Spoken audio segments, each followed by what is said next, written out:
happy Friday Eve, everybody. Thank you all for taking some time on this Thursday afternoon to join us for an amazing mastermind charge up call today. So today's topic is all about fearless networking. We have an amazing speaker today joining us, and today's all about building those connections that accelerate our growth. So welcome to January 15th, your Friday Eve. Sydnee, if you can go the next slide, is our agenda for today. So I want to quickly talk about the rules of the road to remind you all, since it's been a hot minute since we've been together to talk about Mastermind. And then I'm going to pass it over to Sydnee, and then we'll do a quick closing. So let's talk about our rules of the road real quick. First and foremost, everybody gets time to share and contribute. So please avoid dominating the conversation, but don't be afraid to speak up. No judgment, only constructive here. So offer some solutions, encouragement. Let's avoid criticism, but let's give some thoughts to everybody. Those of us that are great at networking and those of us that need some help, today is all about you. We're going to ask you to listen actively. So try to be fully present during this next hour. Avoid that multitasking, side conversations, or any distractions that you may have. And let's give before you get. So let's focus on helping others, and the value is going to come from that mutual support from everybody. I heard this, and it was in one of our keynote addresses to us as well. And today's all about positive energy. Some of us could really use that positivity today. So let's be the fountain, not be the drain today. We're all about uplifting and inspiring each other throughout this next hour. So it is my absolute pleasure to pass this over to the amazing Sydnee. So for those of you that were at conference, Sydnee was the host of a workshop. She did an outstanding job. So Sydnee is back today to help us out. She is the Chief Revenue Officer from Hook Agency, and I learned today she just recently moved out to New York City to live her best life. So Sydnee, I'm going to turn it over to you. And again, as always, folks, feel free to use the chat, raise your hand, come off of mute, and let's make this a great conversation today, all about networking. So Sydnee, over to you. Thank you so much, Christyn. I appreciate it. I'm happy to be here. I know it is lunch hour, so many of us are probably eating, but as Christyn mentioned, no judgment zone here. I would love to see cameras on, see faces if you have that ability. But to jump in, we are talking about networking today. So I want this just to be, this is my first mastermind. So thank you all for allowing me to be here and help guide this conversation. But again, meant to be here just to open the conversation. I would love to hear from everyone here. But just to start off, when we think about, did I skip one? I'm terrible at, let me go back. Hold on. And maybe real Sheridan, I might need help on. I know there's many Sheridans in here. Because this is not, oh, here we go. Okay. What does an authentic connection look like to you? And how do you recognize what an authentic connection is? Just to kind of start us off, our brains are actually wired for connection. As human beings, we seek belonging, we seek collaboration and shared understanding. So we actually want to be connecting with others. So what does it mean to have that connection that is authentic, and what does it look like?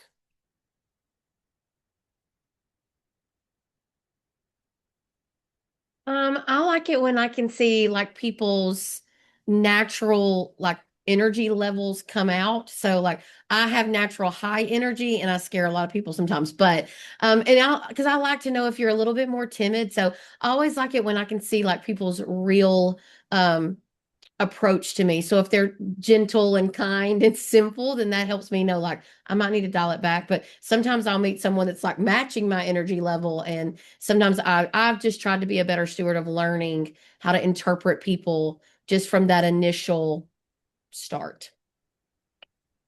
I like that. I think about that as a person in sales a lot is it can still be authentic to match that person's energy. You're not changing who you are, you're not changing the way that you're showing up. But if you can kind of utilize shared language or similar language, I think it helps to build that while still also being really authentic to who you are. See, I see a chat here. Look for people getting comfortable with me fast. Thank you, Jane. can see other person is fully present. As Christian kind of mentioned in the beginning, that active listening, you're nodding along, you're being there with them, you're not being distracted and being on your phone, you're really being present with that person. What else? What else does authentic connection look like? How do we recognize that in somebody else? Sydney, I would add when folks are asking you questions as well. So you're not having to carry that conversation just yourself, but they're truly interested in getting to know who you are and you know what you bring to the table. It's a two-way conversation. Absolutely. All right. Bear with me. I'm moving through these slides here. All right. When you think about networking, what fears or hesitations are coming up most often? And where do we think that those fears are originating from?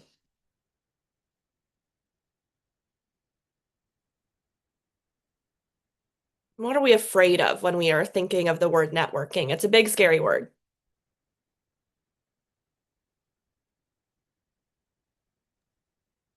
Hey, I can Sydney. say, Sydney, go ahead, go ahead. Okay, I was gonna say I can throw. I think it goes back to what you said at the beginning of this, and it's acceptance. We all want to belong. We all want that genuine connection, and I think a lot of times we have that fear of. Again, I think you've even spoke about this in your session at the conference, but that imposter syndrome, kind of thinking that maybe we don't belong or we're out of place, and does this person really receive the genuine connection I'm trying to build here? And so I think that fear just is subconsciously just always there because we want to belong as much as we want to make other people feel like they belong. Hmm. Absolutely. Which is why it's so important for us to show up as that person that we want to see on the other end, right? Being that authentic person, building that connection. If we can be that presence, it's going to help that other person hopefully have that same presence so we can have the two-way street of building that connection. Thank you. Kelly, you are going to say something too, I think. I was going to say that sometimes it's difficult just to approach people. I was a former salesperson and usually like to have more one-on-one time. And in networking events, it's sometimes difficult. You're approaching people in a group and you want to be genuine and find that immediate connection just to say hello. And they could always be weary that, oh, maybe you're trying to sell them something right off the bat and not have that expectation put on you. Absolutely. What other think that fears do we have? Sorry, cut someone off. it's okay. I was going to say to play on that one a little bit. It was kind of what I was thinking is a lot of these, if you're newer to the industry, then those networks have already been existent on most conferences for a very long time. And so everybody kind of has their network, and that annual meeting is a time for them to come together. And so you are kind of interjecting yourself into relationships that have been long going and formed. So it is kind of nerve-wracking to, you know, uh, insert yourself into some of those conversations and groups that are pre-existing. Absolutely. A good way to shift our mindset around that too is that all of these people had to start that relationship at some point too. So they were the person that came into it feeling these fears, feeling that lack of connection, or feeling that maybe they didn't belong, and were able to find connection with other people. And so if we put ourselves into the mind of where they were at 2, 3, 4 years ago, everybody has been in the same position as us. Everybody is here because we have these fears and we want to learn how can we do this better. So by knowing that we do all have this shared mindset, hopefully that can ease a little bit of the I gotta go up, meet these people because it's scary. What else? What other fears do we have?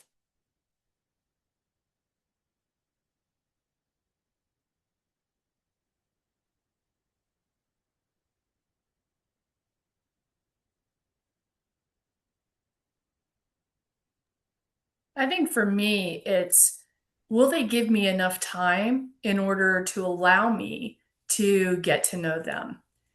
So it's, people are always so distracted and so busy that trying to get their attention long enough to be able to have a conversation and to quickly kind of help them want to talk to me. Does that make sense, Sydney? I feel like I Hmm. threw out a bunch of jumbled words.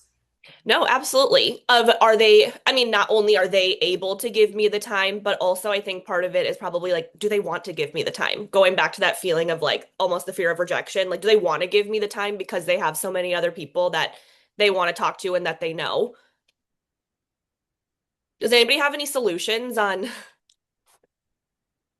how can we not fix that? Fix is not the right word, but any advice on how do we get somebody to allow us to have the time, or how do we make the greatest impact in the short amount of time that we might have with someone? What has worked for me, because my mic is still on, I'll go ahead. What has worked for me is I just start getting interested in them and their world very quickly. Asking about them.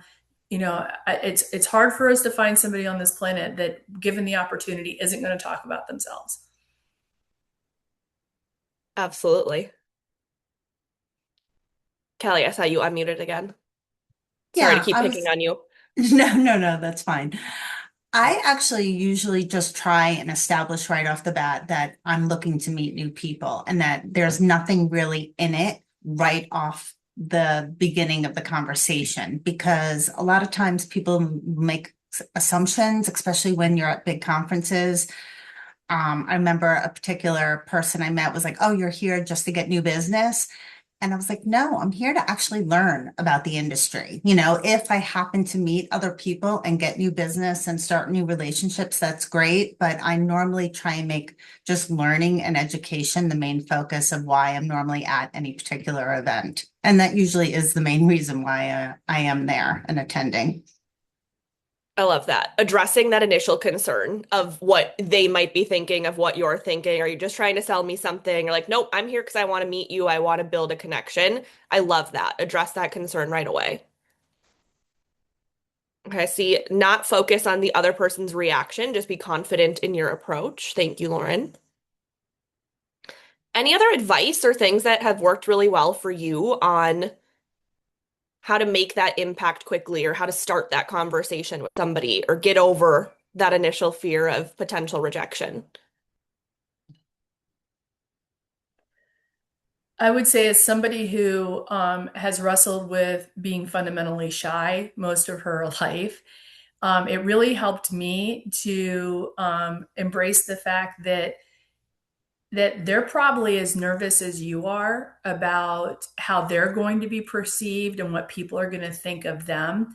And by being the one who kind of confidently breaks the ice, you might actually be doing that other person a service because they might themselves be where you are in their head, wondering if you're going to like them, if they're going to be interesting enough, if and understanding that a lot of people, whether they're shy or not, could be in that place was huge for me because it totally changed the way that I looked at it.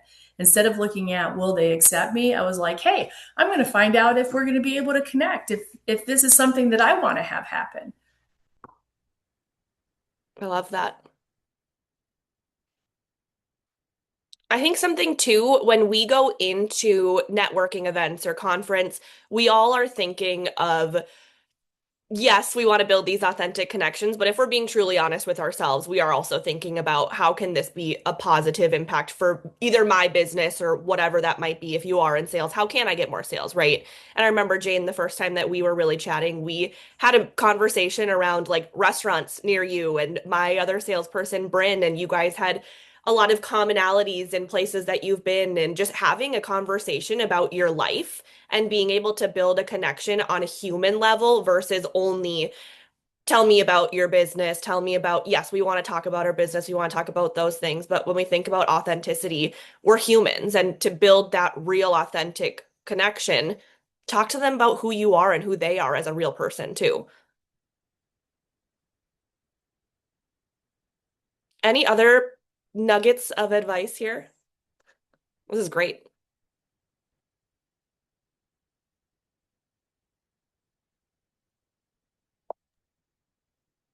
I think I have to maybe speak up what Jane said. I think for myself as well, I'm very outgoing once you know me, but when I first walk into a room, it's very uncomfortable because you don't want to approach people who are in the middle of a conversation.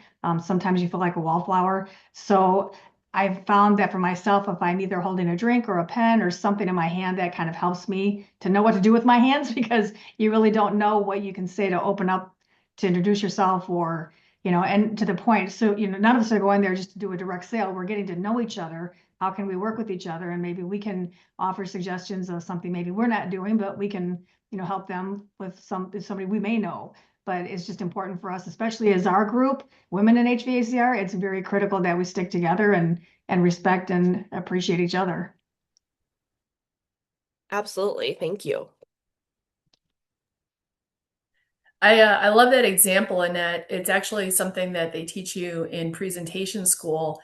If you want to like control your hands to have something to hold on to. But I'll tell you, as I reflect back on my journey into women in HVACR, the first conference I came to, I was actually a speaker, but I didn't know anybody, and I was nervous. And I love shoes. I'm always going to notice the shoes that you're wearing. And I can't help myself. If I like your shoes, even if you're talking to someone else, and even if it's perceived to be rude, I'm probably going to tap you on your arm and say, "Oh my gosh, I love your shoes."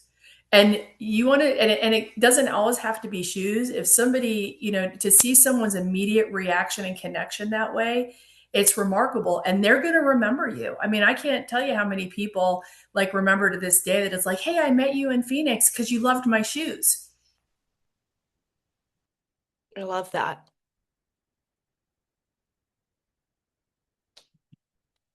All right. What about an example of a relationship that's opened a door for you professionally, and how did that happen? What made that connection possible?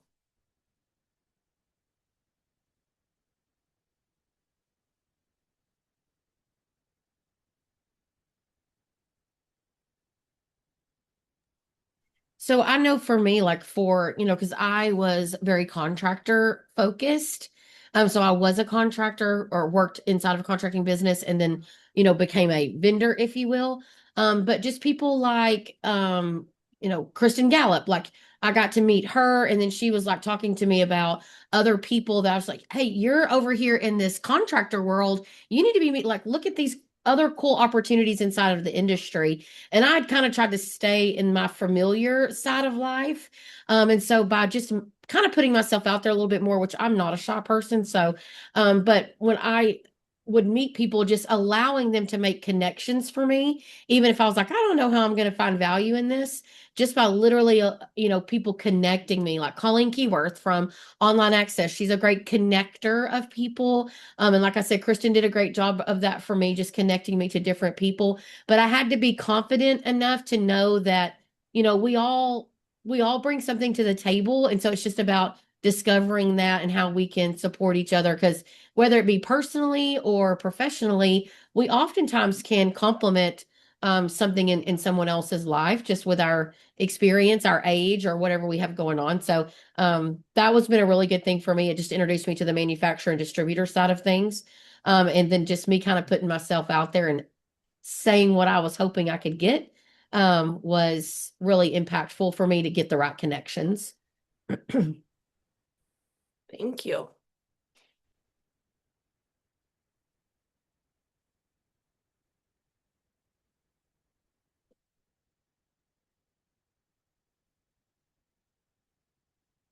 What else? If I know somebody said they were in my presentation at conference, but I'm in this job because of a connection that I had made through. Oh, so random. We didn't actually work together, but knew people that worked together and went to a couple happy hours, and she happens to own Hook Agency.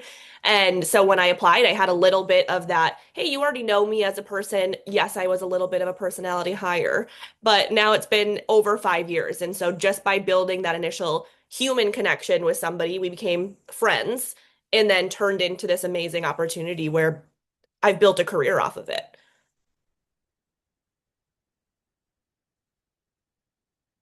I really put myself out there. I had no qualifications for that job that I applied for 5 years ago, and because she knew my personality. I think that was something that really helped me in actually getting that role. For me, it was I was introduced to Jane a couple of years ago, who connected me to Kristen, and that's how I became part of this Women in HVACR organization and now a member of the board. So, and even in my own professional consulting life, there's a lot of word of mouth kinds of referrals that you end up getting through the connections that you're making. So that's important too, to keep that in mind. Absolutely. Yes, sorry I'm a little late to this one. I did have something to share if it's not too late. Yeah. Perfect. So yeah, I actually had an opportunity. I've been with Pink Collars for about a year and a half, and my first trade show was actually this past December. We got to go to Marco Island, do like a roofing conference, and I had had the amazing opportunity to meet Angie Snow a little bit earlier in 2025, like with the leadership training program that I was able to be a part of, which was amazing. And she actually just recognized me based on my personality in just a few days that we had spent together in that leadership training.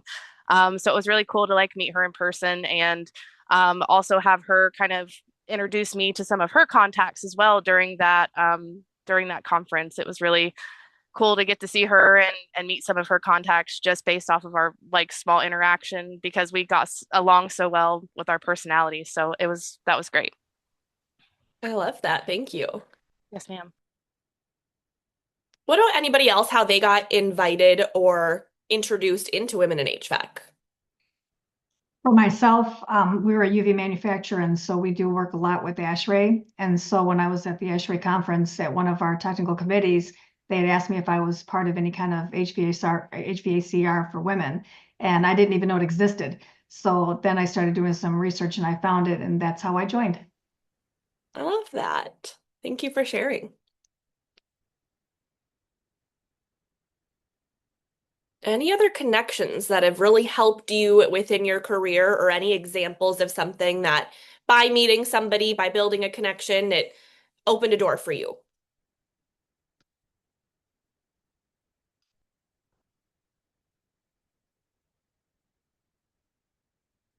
I always just really lean on our vendors that we work with as well. I find them as an excellent resource, an excellent way to meet other people. If you treat vendors that you work with well and have a great working relationship, I feel like that sometimes can lead to different pieces of business or additional connections and ways to meet people. Mm-hmm. Thank you. So I always look at my vendors as partners and never somebody who's doing something for me. And they've actually have helped in many different ways and really like to consider that give and take when working with different people. I like that. That's such a good example of an authentic connection. Like you said, treating them like partnerships rather than just a vendor or just a whatever you might see them as, and building that connection is opening doors for you. And I love that. Becca, you had unmuted for a second. Yeah, I was just gonna say, like I got my job with refrigeration tech just from a conversation with someone else in the industry, and just saying like it was with HVAC Tactical because I had the previous company I had worked at, we had sponsored his event, and so him and I had created this really like nice friendship and connection. And I was just kind of venting to him one day about how I was kind of bored at the place I was previously because I had been there for so long and I was kind of looking for new opportunity. And, just from that conversation with him, he led me to talk to the CEO of Refrig Tech, and then I got my job here. So all of that That's came from just one incredible. conversation. It's incredible. Thank you for sharing that.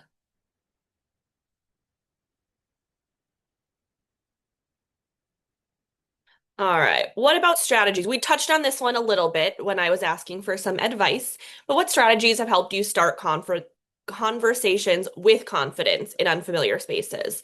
So people said having something in your hand. I loved that. Being able to comment on somebody's, I love your shoes, I love your shirt, and from an authentic point, of course.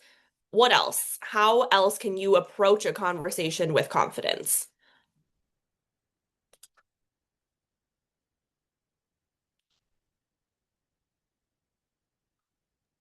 This I is think one the of the easiest, go ahead, Crystal. Sorry, this is one little thing. So my sister has a very shy personality, and I have a very outgoing personality. I do not know how we coexisted as long as we have, but one of the things I have to constantly encourage for my sister is her internal dialogue. Like, hey, what you have to say is important. Your perspective is important. Your questions are not dumb. So, just this morning, she called me and she was like, I could hear you in my head when I was meeting yesterday. Like, my question is important. My opinion is valued.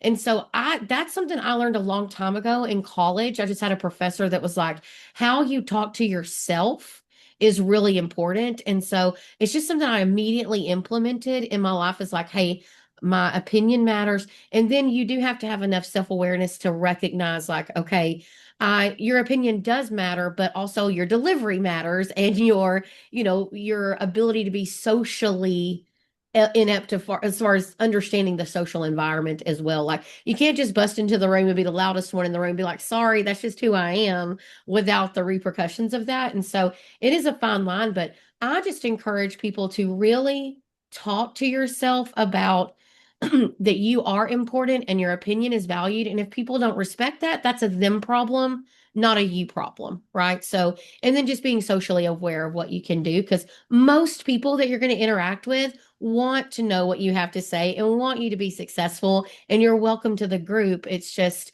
sometimes social settings make that a little awkward. But it was just something my sister said this morning that reminded me, like, internal dialogue is very important in confidence. And I think Lisa just reiterated that in the statement there in the chat.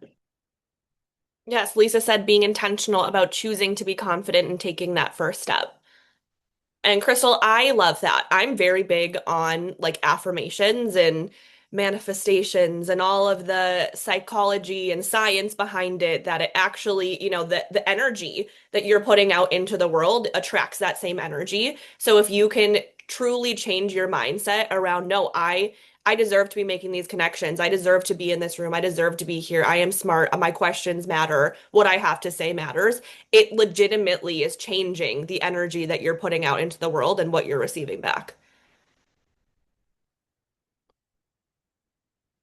What else?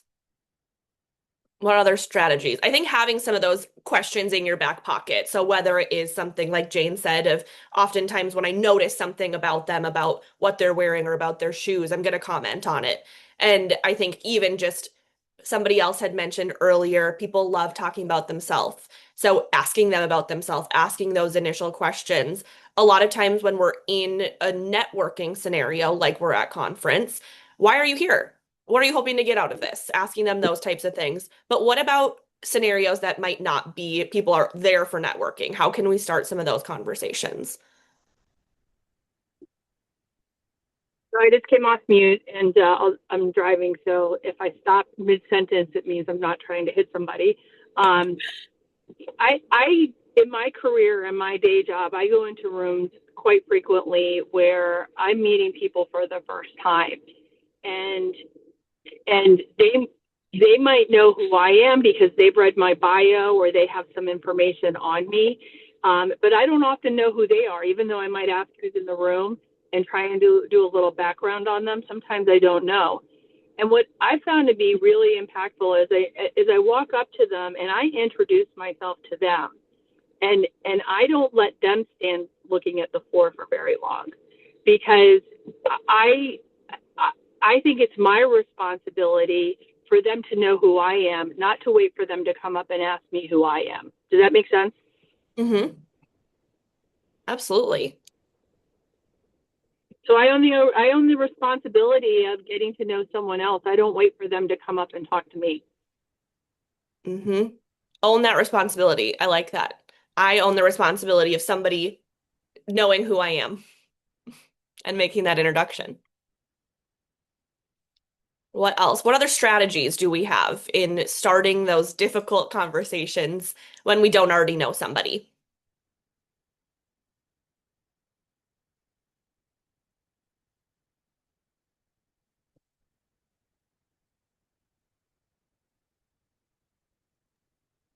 I think that when you kind of can just start with like even just something as simple as like where you're from, because then you can almost create a connection of like, oh, have you been to this place? Or, like, Mhm. oh, I went there as a kid. Like kind of things like that can kind of help the conversation just at least start rather than, everyone sit in silence. Absolutely. Thank you. What about one more strategy for starting a conversation? Yeah, I think body language is a big one. If you're walking into a room with a large smile on your face and excited, people want to talk to you. If you're going in there shy and maybe not looking at people in the face, they're a little bit less likely to want to interact. Absolutely. Having and showing that confidence, showing your confidence in your body language and showing confidence in the fact that you want to be there. Because if you want to be there, it's almost like you have a little secret of, well, why does she want to be here? I want to know more about her. I want to know more about how excited she is and why she's excited.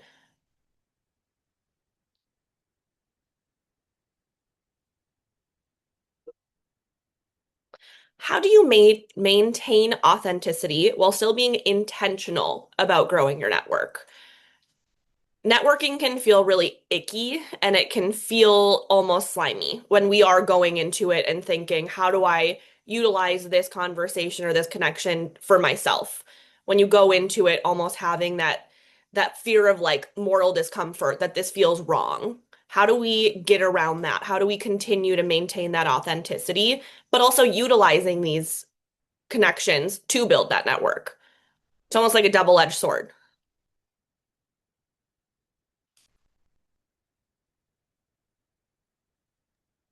I think you you probably have to lower a little bit of your barriers just slightly. So, people want to relate to you about something. And so, I know at last year's conference we did these little thought starter conversation buttons. And honestly, it was to kind of break down that awkwardness of like, I don't know, hi, I'm Crystal with Lemon Seed, like, women HVACR. But when you can say like, oh my gosh, my childhood crush, you're like, oh my gosh, that was way before my time, or that was way after my time. You're just about, and all of a sudden it just lowers those barriers. And you can kind of get past the awkwardness just by, kind of opening up a little bit about something, a hobby, your podcast that you listen, something that would just kind of lower those. And so it also keeps it true to who you are. Like, oh, you know what my guilty pleasure is, like murder documentaries. And people are like, oh my gosh, that's crazy. I can't stand to watch documentaries, and you at least open those doors, but it shows a little bit more about who you are authentically. It Mhm. gets rid of that like I'm just here to get leads from you, basically, and allows you to kind of grow your network based off of real relationship pieces, Mhm. and engagement, and not just like, oh, my business can help your business. Absolutely. I love that. I also love murder documentaries. I stole that from Emily. She's going to watch every documentary that comes out, and then she watches it on the airplanes. And I'm like, I'm not watching these. Give me a Other people good, seeing what you're watching. yeah, give me a good like rom-com. Yeah. Mamma Mia is my plane movie if anybody needs one. It's hard not to sing along with it, but it's just such a feel-good movie. Okay, well, those of you that are into murder documentaries, there's one coming out about the handsome killer in my area. I think it's on Paramount Plus. It I've was on the seen, front page of my news yesterday. So yes. um, I'm gonna share a what not to do. And I'll tell you a little quick story here. When I moved to Louisville, Kentucky to marry my husband, I did not grow up in Kentucky, and I would go to parties and events with him, and people would say to me, "What high school did you go to?" And I would have to say a high school that wasn't in Kentucky. And then they would ask me U of L or UK, meaning who did I root for? And I would say neither. And they would turn around and walk away from me mid sentence. Like, I have nothing in common, I'd walk away. And so I would say what not to do is when you're talking to somebody and you're not feeling the connection, at least be graceful with, ending the conversation, with, hey, I really enjoyed getting to know you a little bit. And have a great time, end the conversation in a graceful way, not in an awkward way, because nothing can stay with you for years than someone walking away from you mid-sentence when you can't identify with UK or U of L. Absolutely. And almost like don't make assumptions as well. Don't make assumptions that just because 90% of the people at this party went to high school near here doesn't mean that every single person did. How can we open up that conversation in more of like an inclusive way versus that assumption? Think you could be a resource for them and not make it all about you too in the beginning. I met somebody at Pantheon who, in our conversations, mentioned he was a big surfer. So, in order to still stay in front of them and keep that relationship going and not just fall off, into the abyss, I noticed they were doing a big crowdfunding for a surf park. And he was on the private equity side. So I figured it might be something of interest to him since they were already part of the private equity team and he loved surfing. So that's not necessarily being a resource, but keeping that conversation going and not making it all about the next step in business, I think is just a way to build connections and relationships. Mm-hmm. Absolutely. Yeah, and I was Allowing thinking for them to be slow. Go ahead, Jackie.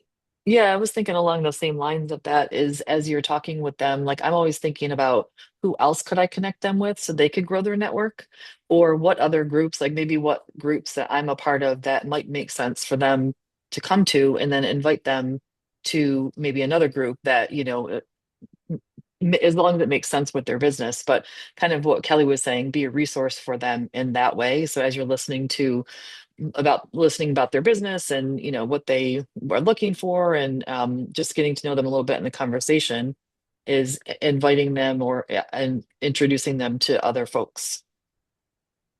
I love that. Be that connector. Somebody mentioned earlier, Yeah. they said a specific name. They were like, Colleen Keyworth, she's a great connector. And what a good thing to be known as. A person who can understand who you are and what you need and being able to connect you with other people, giving more than you're getting. I love both of those examples. I mean, as I'm sitting here thinking about it, networking is not just about the first introduction and meeting somebody. It's the start of a relationship you choose to build, right? And that not making it about the sales journey or the reason that you're being there is really gets to the heart of building an authentic, trust-based relationship as opposed to a transactional one. I love those examples. Mm-hmm.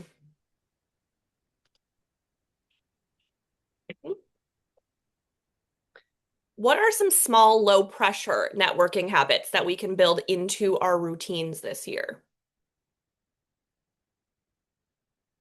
Quickly, Lisa has to leave us, but said, believer in what you give, you get back threefold. So it's about them and giving yourself to what they need, and it will come back full circle.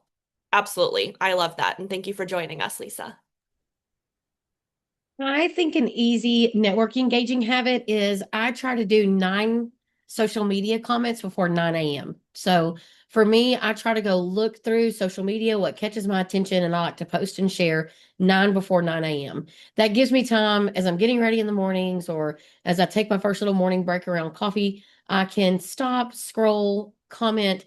And then what happens is when you comment on other people's stuff, they tend to comment on yours, and then you kind of make a connection there. And it's digital networking, but I definitely think I'm all about building relationships over like just straight business to business stuff. But and I actually try to do it daily. And it really does help a lot. And then I got a little braver and started posting myself more, but that 9 before 9 a.m. was kind of 10 before 10, whatever you want to do. But something just to help me stay focused on getting it done, or else the day gets away from me. I love that. Do you have any examples of things that you are commenting on or things that you're commenting? Yeah. So for me, like I love LinkedIn. And so I'll go to LinkedIn, and when the first thing I always look at is like, how can I celebrate other people's like promotions or new jobs? Not only does it educate me on where people are moving to, but it also is an opportunity to say, oh my gosh, I'm so excited for you, celebrating that for you, and things like that. So I love those posts. And then a lot of my like publications that I use or my newsletters that I watch, they'll post some good information about unique things like the Google algorithms, what all kind of craziness is going on. And if I see that any of my friends have shared that content, I'll go comment on that, my perspective. And again, I just think it builds community when you actively engage. And I love to go to Women in HVACR social channels. They're very active and, celebrate with people and share that content. So I just look for articles that I have an opinion on and then celebrating people's things. And then sometimes if I'm low on things, I'll even just go and say, this was great feedback or this was a great post just to, keep myself true to myself about doing my 9 before 9. I love that. Thank you. What other small, low pressure habits can we add into our routines?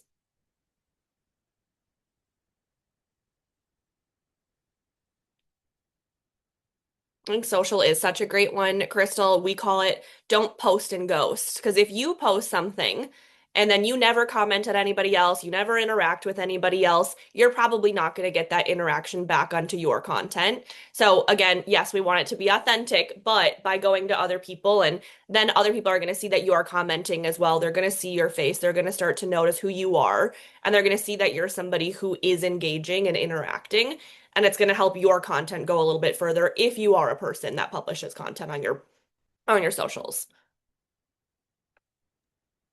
And kind of along those lines, once you do meet people in networking, go follow them on the socials. So then you can start engaging with their content. Mm-hmm. So, as Crystal was saying, like those can be some of your, 9 before 9s and just another way to connect with them. Thank you. Well, and even like calls like this, like Women in HVACR, these calls here, just actively participating in these, just let's kind of get your name out there and lets people start, putting a face to a name. And so a lot of times there's just like open discussion going on about things, and you should jump in and participate on webinars and, even like live social media lives and things like that. You can be a part of it. It's almost like that next step of you met somebody in person and now you're going to continue to build that relationship by coming to things that they're hosting. If we see Lemon Seeds having a webinar or Crystal's going to be on a webinar, let's go and support her. Let's go and celebrate her and being a part of that community by showing up. Well, and when I was working locally as a contractor, like one of my goals was to attend like all of our chamber functions. It was easy for me to just pick out like 3 or 4 that I would go to and be very intentional, like, put my smile on, make sure I had business cards, shake hands. But again, I was always like, sorry, I was, just making light little conversations. They're low pressure. I don't go there to go back home with 10 different business cards. I go there to just make myself seen. And so when I was working literally as a contractor, that's what I did to keep our name out there very active. And then those of you that are now in like a vendor space, when you're at these conferences and things, it's so much, it goes beyond your actual just vendor table, your booth, right? Like go to the parties, sit down at tables that you don't know people. And even if you don't say a word, it's just a matter of kind of putting yourself out there. It's a little bit more pressure, but don't put pressure on yourself to be the light of the table. Maybe you just kind of sit and observe a little bit, but actively engaging in the events that you're a part of instead of hiding on your computer in your hotel room or in a dark corner of the hotel that's hosting the conference. Like get out there and kind of put yourself just in the mix. I think is helpful. It's a great reminder. It can be long days when you're at those conferences and very tempting to go put your robe on and sit in bed. But people are putting on these events for a reason and go show up, even if you're not, like you said, the light of the table or the person that's starting every conversation by just being there. And then you can say to somebody the next day, hey, I saw you at the event last night. What did you think of it? And I feel like a low pressure way is kind of the opposite of that too, is the groups, as like Crystal was saying, like participate in these types of things and the groups that you're in and online. If you haven't met that person yet, they're going to be at a conference. Like what an easy way to connect with somebody if you've already been in the same meeting together on something like this or online. It's super low pressure then because you kind of already quote met each other, but then Mm-hmm. meeting in person feels a lot less daunting. Absolutely. how do you decide as you're building these relationships and maybe you are at conference and you met 25 different people? How do you decide which relationships you are going to start investing deeper energy into versus some that are naturally just going to fade away?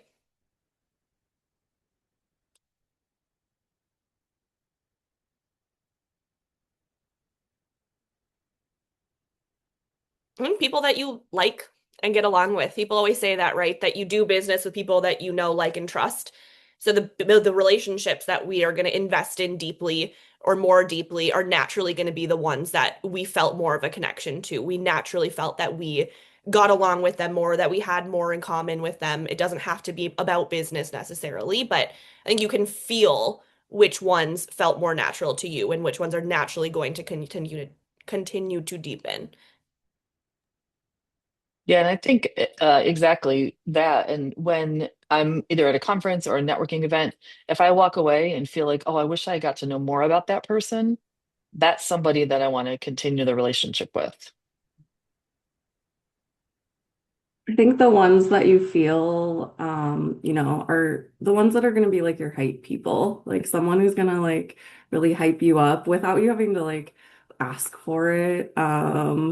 And so then you want to do that same thing for them. Like, oh, this person said something so nice about me. And so I'm going to put my energy into like getting to know them more or finding a way to like hype them up in what they're doing. Connecting on those energy levels. Anything else on how to decide which relationships to deepen or which ones naturally are going to fade? I think that word naturally sums it up, is that it's not, I'm intentionally not connecting with you or I'm intentionally not responding to your emails, but they do just naturally fade off a little bit until you see them again the next time.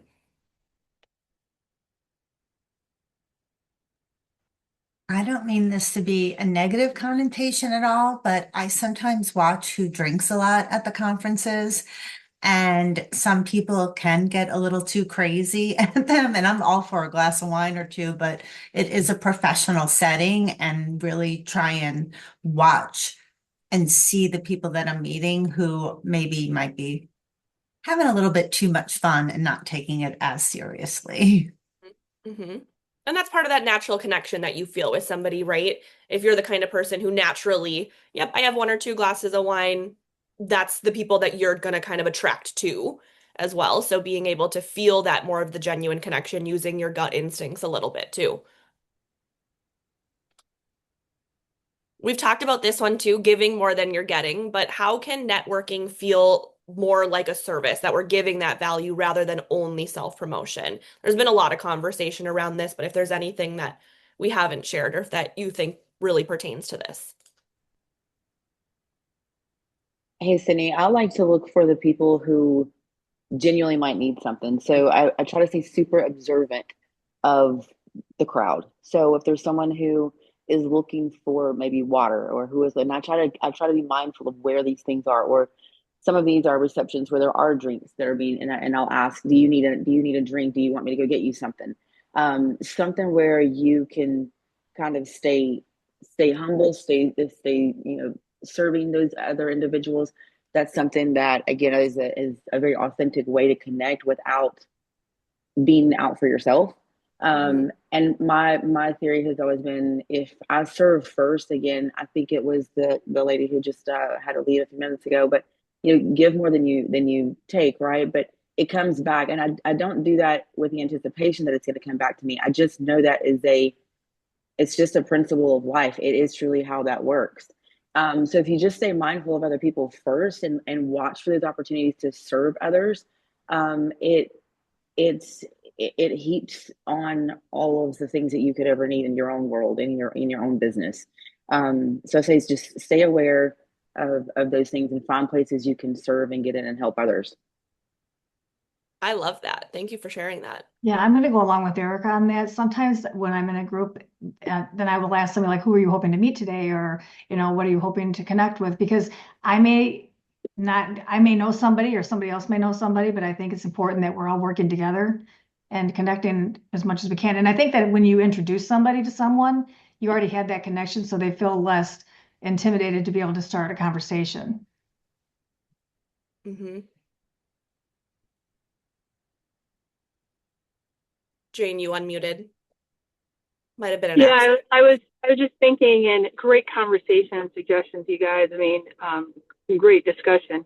I was just thinking that, you know, the relationships that last the test of time are the ones where you really quickly identify that you have a common set of values. It kind of was triggering some thought into the whole, hey, I'm more comfortable with people who, you know, maybe drink less or their behavior reflects my behavior styles or those types of things. And then also Lisa's comment before she left about kind of the servant leadership, how, you know, that you're there to help someone else be successful or to connect. And those are the thoughts that are bouncing around in my head. You know, I think those connections. I'm actually going to join one of our members, Blanca Beauchamp, for lunch, which is a rare thing for me. And we connected right away, not only because we live in the same area, but we also have the same passion for ambassador and getting people into the industry. I love that.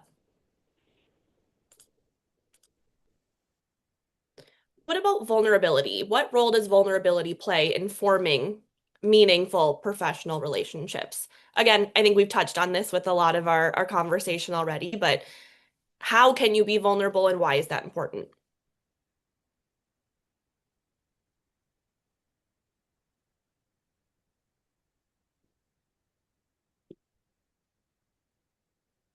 I felt a lot of vulnerability here by even just speaking up by some of us who I know a lot of us have said I'm shy. I too am very shy. Going up to somebody at a conference or somebody that I don't know is very difficult for me. So it's something that I have to get myself in the right mindset for. I have to prepare myself for it a little bit and being vulnerable by saying that out loud, as a lot of us have in this conversation. It's difficult for me to do these things by just being honest about the things that are hard for us or being honest about the things that don't come naturally to us.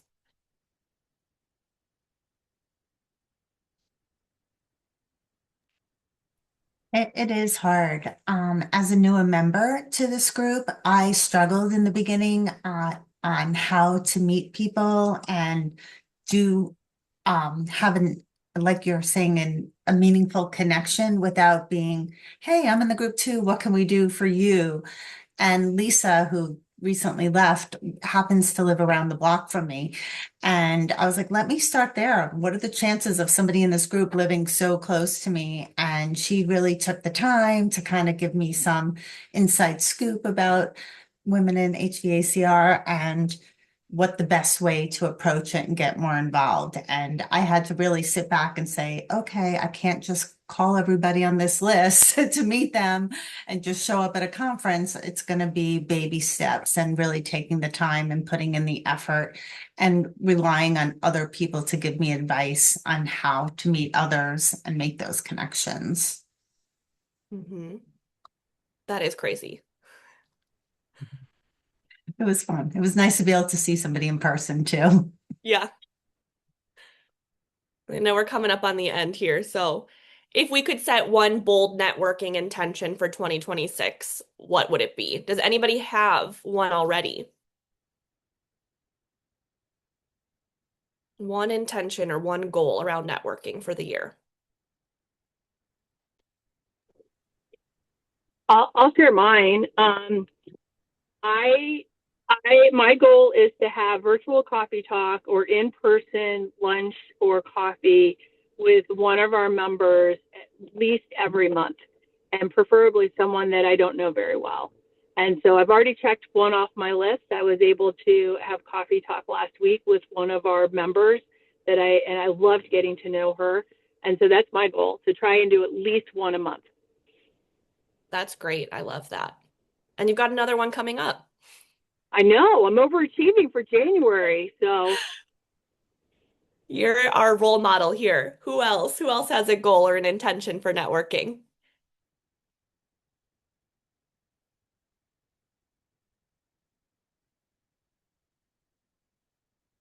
Mine is contributing more. So not only coming to things like this when I'm leading a discussion or presenting, but being on the other side of things and contributing in any way that I can and trying to give as much as I can.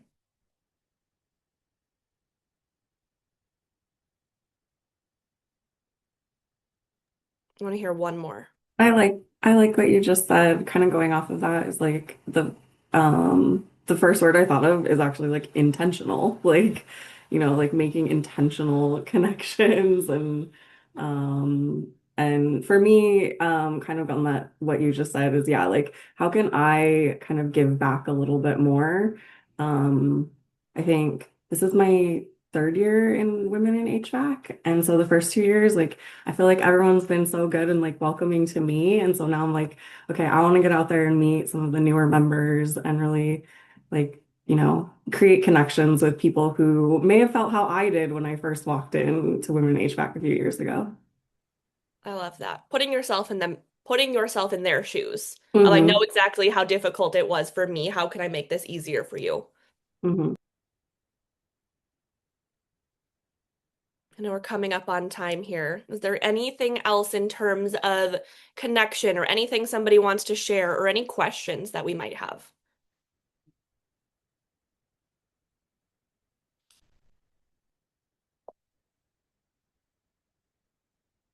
Okay, I didn't know if there was another slide.